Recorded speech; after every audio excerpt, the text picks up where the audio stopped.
बात करते हैं मिडिल ईस्ट की। मिडिल ईस्ट में तबाही का ऐसा चक्रव्यूह तैयार हो चुका है जिसमें ईरान और इजरायल आपस में टकराने वाले हैं। हालात इतने गंभीर हैं, अगर अरब देशों ने स्थिति नहीं संभाली तो अरब में एटमी विस्फोट होने से कोई नहीं रोक सकता। अब सवाल उठ रहा है कि पहला हमला इजरायल करेगा या ईरान। दोनों तरफ से तैयारी पूरी है, हाई अलर्ट जारी है, air defence system alert mode पर है। इस बीच अमेरिका ने भी साफ कहा है कि अगर इजरायल पर हमला हुआ तो ईरान में तबाही लाने के लिए वो इजरायल के साथ हैं, जबकि ईरान का साथ देने का ऐलान रूस और चीन पहले ही कर चुके। यानी मिडिल ईस्ट तीसरे विश्व युद्ध की दहलीज तक जा पहुंचा है, जहां दुनिया के शक्तिशाली देश आपस में कभी भी टकरा सकते हैं।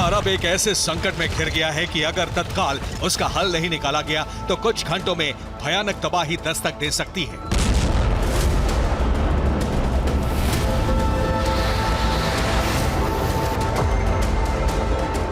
और उस तबाही, उस बर्बादी, उस विनाश का नाम है परमाणु युद्ध।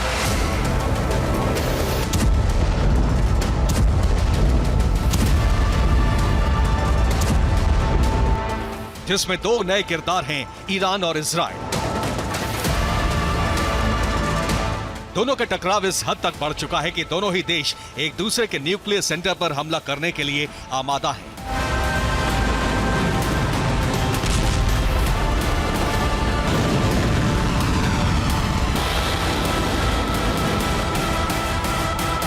इंटरनेशनल एटॉमिक एनर्जी एजेंसी की रिपोर्ट में बताया गया है कि ईरान के फोर्दो न्यूक्लियर एनरिचमेंट प्लांट पर अंडरग्राउंड एक्टिविटी में तेजी आई है। ईरान के ग्रेट सॉल्ट डेजर्ट के नीचे बने परमाणु सेंटर में इस वक्त काफी हलचल है। हो सकता है ईरान अपने परमाणु सेंटर को शिफ्ट कर रहा हो।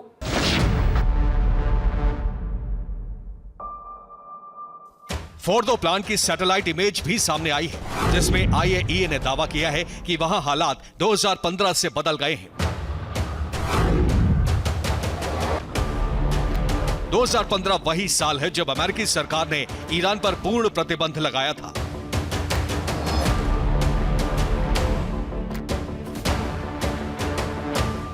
डिजिटल ग्लोब ने इमेज जारी की है, जिसमें साफ तौर पर दिख रहा है अंडरग्राउंड फोर्दो प्लांट में जाने के लिए दो नए रास्ते बनाए गए हैं, टनल 1 और टनल 2।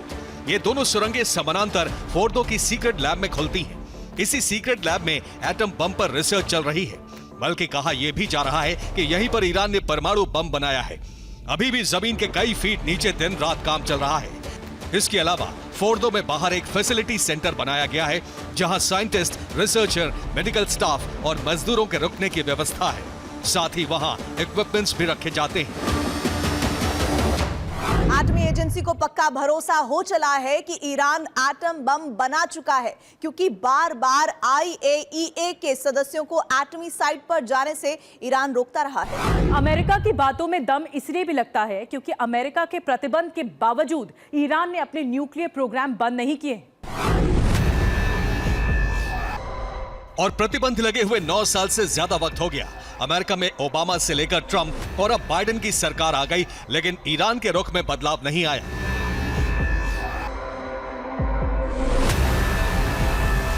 बल्कि वो और उग्र होता गया है।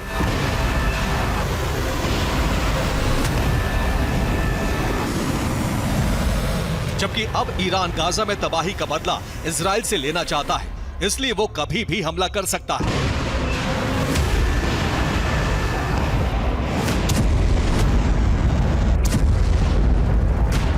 और इसका ऐलान ईरानी सुप्रीम लीडर ने खुलेआम किया है। ईरान के खतरे को देखते हुए इजरायल ने आयरन डोम की संख्या बढ़ा दी है, बॉर्डर सील कर दिया है, हाई अलर्ट जारी कर दिया गया है।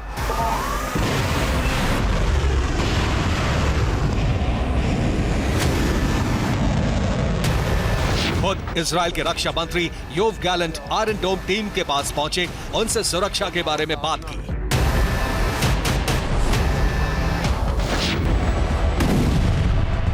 ईरान बेहद गुस्से में है। वो सीरिया में अपने दूतावास पर हुए हमले का बदला लेना चाहता है। फिर चाहे इजराइल हो या फिर अमेरिका, वो कहीं भी हमला कर सकता है। इस धमकी पर अमेरिका के प्रेसिडेंट ने ईरान को ललकारा है।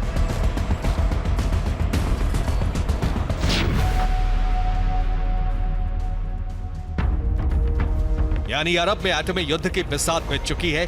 ईरान के टारगेट पर पश्चिमी देश है, जहां वो रूस और चीन के साथ मिलकर तबाही मचा सकता है। इसके लिए इस्लामिक मुल्कों को भी एकजुट करने की कोशिश है। यानी अगले 48 घंटे मिडिल ईस्ट पर बहुत भारी है।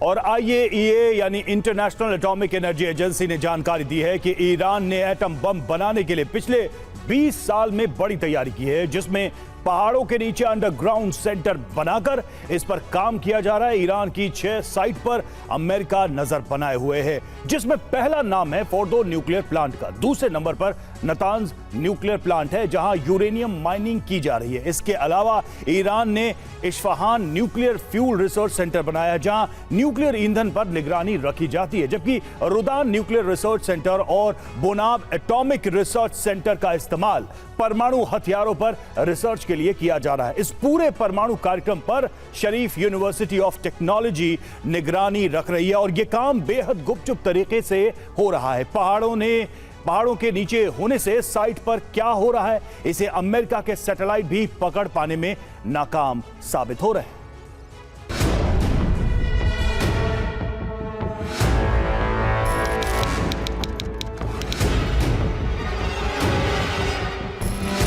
पेंटागन की रिपोर्ट से खुलासा हुआ है कि ईरान लंबे युद्ध की तैयारी कर रहा है, जिसमें परमाणु हथियारों का इस्तेमाल भी विकल्प है।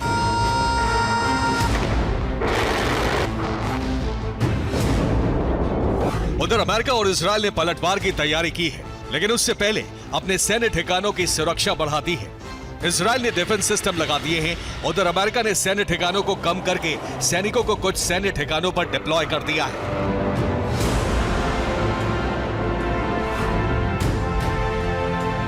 इसके पीछे वजह है कि ईरान ने IRGC चीफ से सभी ईरानी प्रॉक्सी को हमले के लिए तैयार रहने को कहा है। दूसरी तरफ सभी मिसाइल फोर्सेस को स्पेशल अलर्ट पर रखा है। ईरान लगातार दबाव बढ़ा रहा है, जिससे सीज फायर का एक विकल्प खुला रहे। इसके लिए ईरान के विदेश मंत्री ने अरब देशों से बात की है, जिसमें इराक, सऊदी अरब, कतर, UAE और मिस्र शामिल हैं।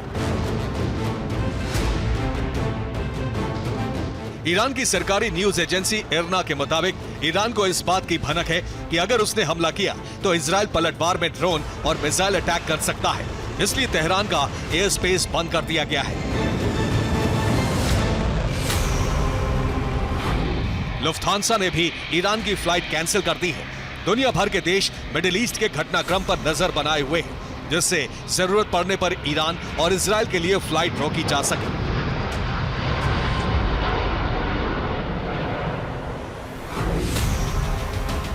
दरअसल अमेरिका ने आशंका जताई है कि इजराइल का हमला निश्चित है, लेकिन कब, इस बारे में कोई खुलासा नहीं है।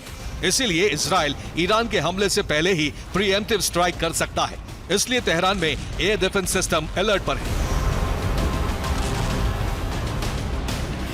हालात बेहद तनावपूर्ण हैं, जिसमें इजराइल ने वॉर काउंसिल की आपात बैठक बुलाई है, जिसमें ईरान को लेकर नई रणनीति बनाई गई।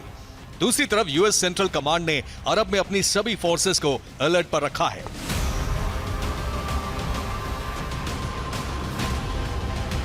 यानी अमेरिका ने इशारा दे दिया है कि वो युद्ध में उतरने के लिए तैयार है। यानी एक बार फिर से खाड़ी में युद्ध का मोर्चा खोलने वाला है और इस बार सुपर पावर के टारगेट पर ईरान है। Bureau report, TV9 Bharatvarsh.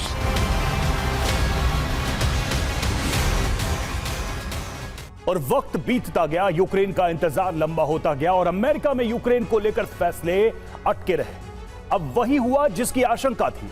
Ukraine में सिर्फ चंद दिनों के हथियार हैं, गिनती के रॉकेट और एयर डिफेंस की मिसाइलें हैं। अब यूक्रेन अपनी राजधानी कीव बचाए या फिर आम लोगों से भरे हुए रिहायशी शहर बचाए।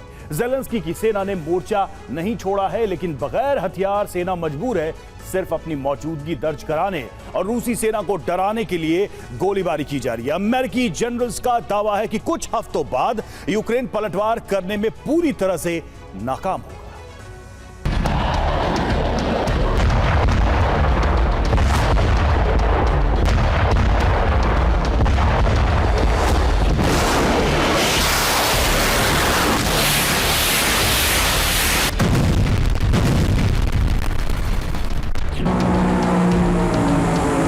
रूसी बॉम्बर और ड्रोन के शोर से आसमान थर्राता है।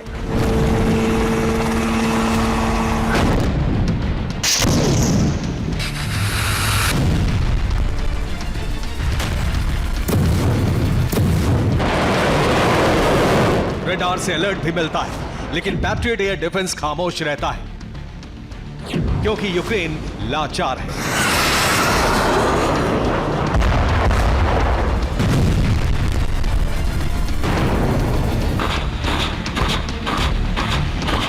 यूक्रेन के आसमान में रूसी मिसाइलों की एंट्री होती है, टारगेट भस्म हो जाता है, लेकिन यूक्रेन मिसाइलें गिरा नहीं सकता क्योंकि यूक्रेन बेबस है।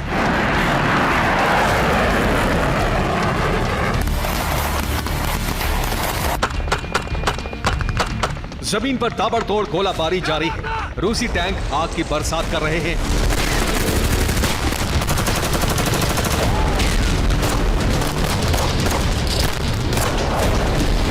आर्टिलरी से शहर बर्बाद हो रहे हैं, लेकिन यूक्रेनी सेना मौन है। यूक्रेन की आर्टिलरी खामोश है। टैंक से सैनिक गायब हैं क्योंकि गोला बारूद खत्म है।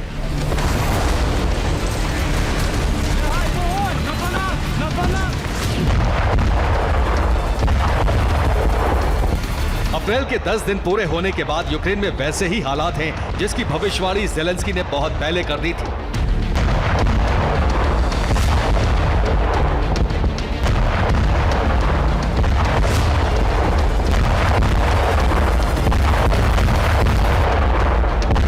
नेटो महासचिव से लेकर अमेरिकी राष्ट्रपति तक जिन हालातों को लेकर चेतावनी दे रहे थे, यूक्रेन में वो दौर आ चुका है। यूक्रेन में हथियारों का स्टॉक खत्म होने वाला है। चंद दिनों के बाद हथियार गोदाम खाली हो जाएंगे। यूक्रेन के सैनिक मोर्चे पर निहत्थे होकर सरेंडर करेंगे। रूस के 10 हमलों के जवाब में यूक्रेन एक हमला कर रहा है।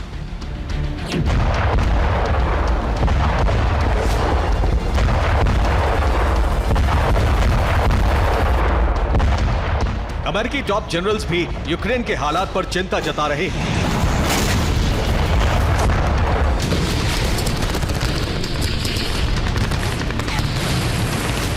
रूस के पास इस वक्त हथियारों का भारी जखीरा मौजूद है।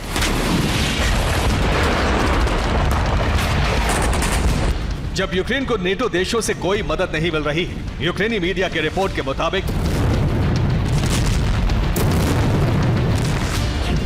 यूक्रेन में करीब 1 महीने का गोला बारूद बचा है। यूक्रेन के सैनिकों को बेहद कम बारूद दिया जा रहा है। रूस के हमलों का जवाब नहीं देने की हिदायत है। मौजूदगी दिखाने के लिए दिन में एक बार गोलाबारी की जा रही है।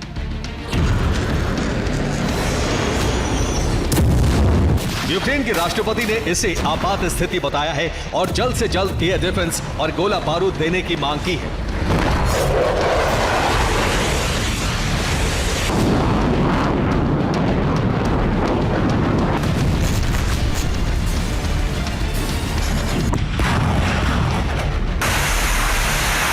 नेटो महासचिव स्टॉल्टनबर्ग ने भी नेटो सदस्यों को चेतावनी दी है। नेटो महासचिव के मुताबिक एयर डिफेंस खत्म होने के बाद रूस की मिसाइलें यूक्रेन के कई शहरों को खंडहर बना सकती हैं। गोला बारूद की कमी के चलते यूक्रेन के कई शहरों पर कब्जा हो सकता है। हथियारों की कमी की वजह से यूक्रेनी फौज में असंतोष और गुस्सा बढ़ रहा है। सैनिकों का सरकार के खिलाफ बगावती तेवर है। अजोव बटालियन सरकार के आदेश नहीं मान रही। अजोव बटालियन ने आर्मी चीफ का ऑर्डर नहीं माना। अजोव के लड़ाकों ने चासव यार जाने से इनकार कर दिया।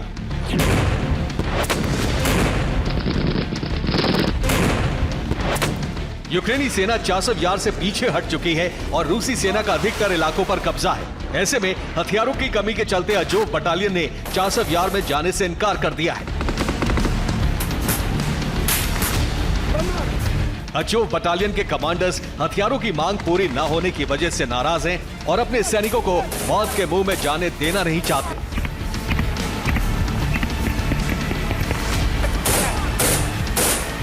आपको दिखाते हैं कि जनवरी से युद्ध में कैसा बदलाव आया और मार्च में यूक्रेन कैसे कमजोर होता गया।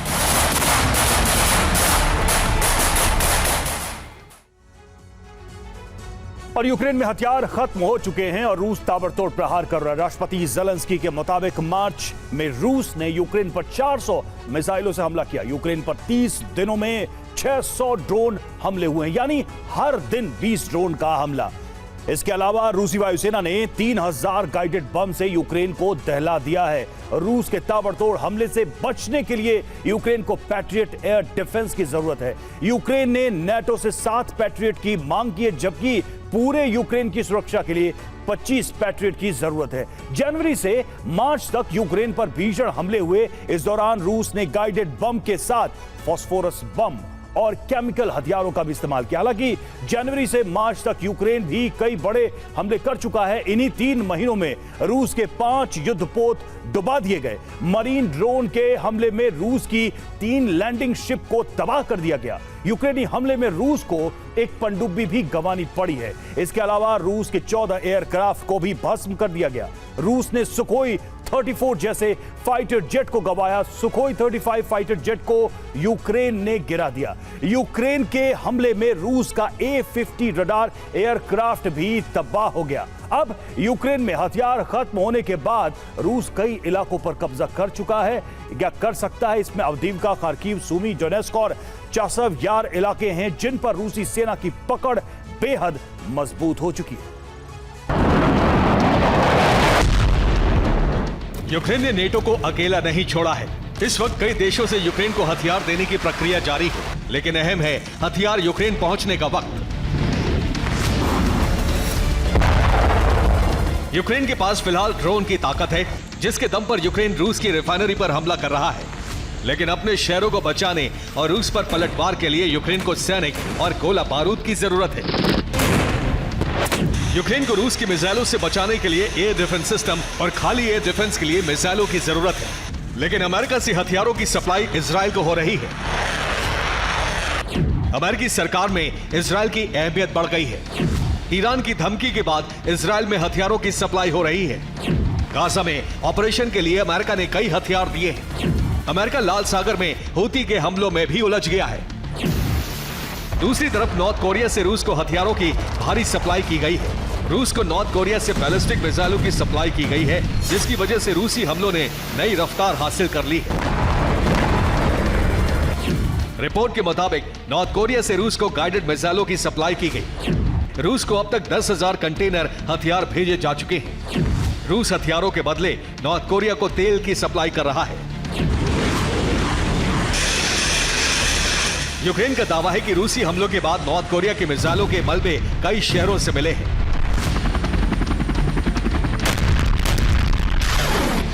नॉर्थ कोरिया की वजह से एक तरफ रूस की फायर पावर यानी हमला करने की क्षमता दुगनी हो गई है, तो वहीं यूक्रेन के पास साल 2022 और 2023 जैसी ताकत भी नहीं बची है। हथियारों का इंतजार करना यूक्रेन की मजबूरी है, लेकिन सैनिकों की कमी को पूरा करने के लिए यूक्रेन ने लेडी ब्रिगेड को मजबूत करने का इरादा किया है। यूक्रेन में फिर महिलाओं की सेना में भर्ती शुरू हो गई। यूक्रेन में इस वक्त 65,000 महिला सैनिक हैं। यूक्रेन महिला सैनिकों की संख्या दुगनी करेगा। नर्स और लेडी डॉक्टर्स को सेना में भर्ती किया जाएगा।